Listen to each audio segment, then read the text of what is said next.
to be president. And it's going to be interesting to see how they navigate it. It's going to be so good. But I would also say to people, it is very important in my mind. I mean, people do whatever they want. But I personally will tell you how I'm going to behave in this situation. And part of it is, pull up this clip number 10.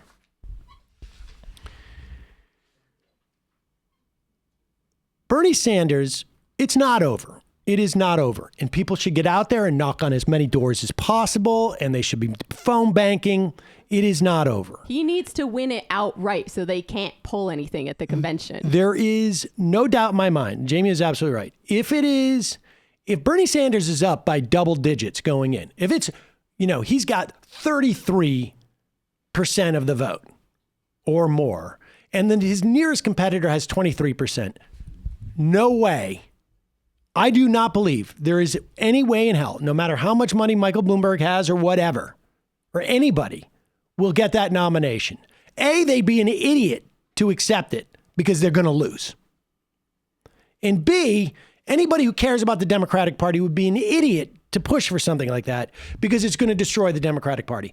And frankly, I believe they're smart enough to not do that. What they would rather do is allow Bernie to lose in the general election. And we can talk about that later. But if you want a little example, see Martha Coakley in her run against Scott Brown about 8 years ago, 10 years ago. She was from Western Massachusetts. Massachusetts is an old boy network. They basically said, we're going home, guys. Good luck, Martha. And see how that goes. Put that aside. The point is that Sanders has, I don't know what Nate Silver would say, but I think probably 80 to 90% chance of winning right now by those 10 points. If it's like 3 or 4 points, it's quite possible it goes to a second round and maybe they think they can get away with it. I mean, it's certainly within the rules. I mean, that's the way it's set up. But it's got to be close for them to even contemplate it, unless they're completely insane, in which case, forget about it.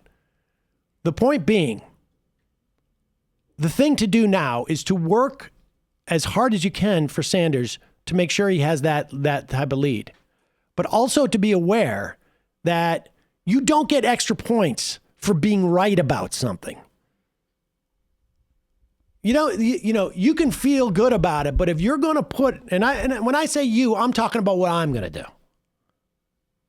And I'm just giving a version of how people can behave to build upon this, to be strategic.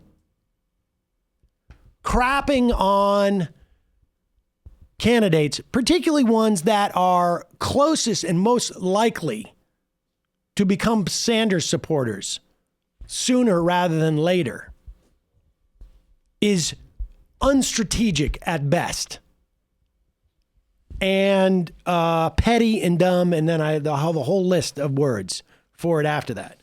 Here's an example of why that's the case. This is Future Bird on Twitter. She put this up, she posted this just yesterday. That's my Elizabeth Warren sign.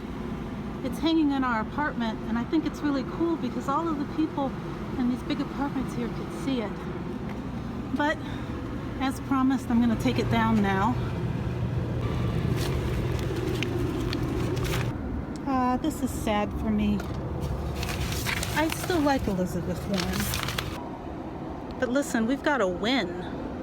And I thought that by now Liz Warren would have a lot more support from minority voters. And I thought that by now she would be a little bit more in the lead and that maybe she would have won over some of these stubborn moderates. But after seeing the way that Bernie's reached out to Latino voters in Nevada, I'm feeling a lot more optimistic about him being able to win. The thing is, we're all going to have to work together to make that happen. It's going to be all hands on deck. We can't let our feelings get in the way. And that goes both ways, right? That goes both ways. I've been saying. It's one thing, indeed. It's one thing to go after, MSNBC hosts or media figures. It's another at this point to go too hard, particularly at candidates for whom their support comes from people where Bernie is number 2. You want to bring those people on. You want to be strategic. I don't know who you could possibly be talking about. I'm talking about a whole slew of people. A whole slew of people.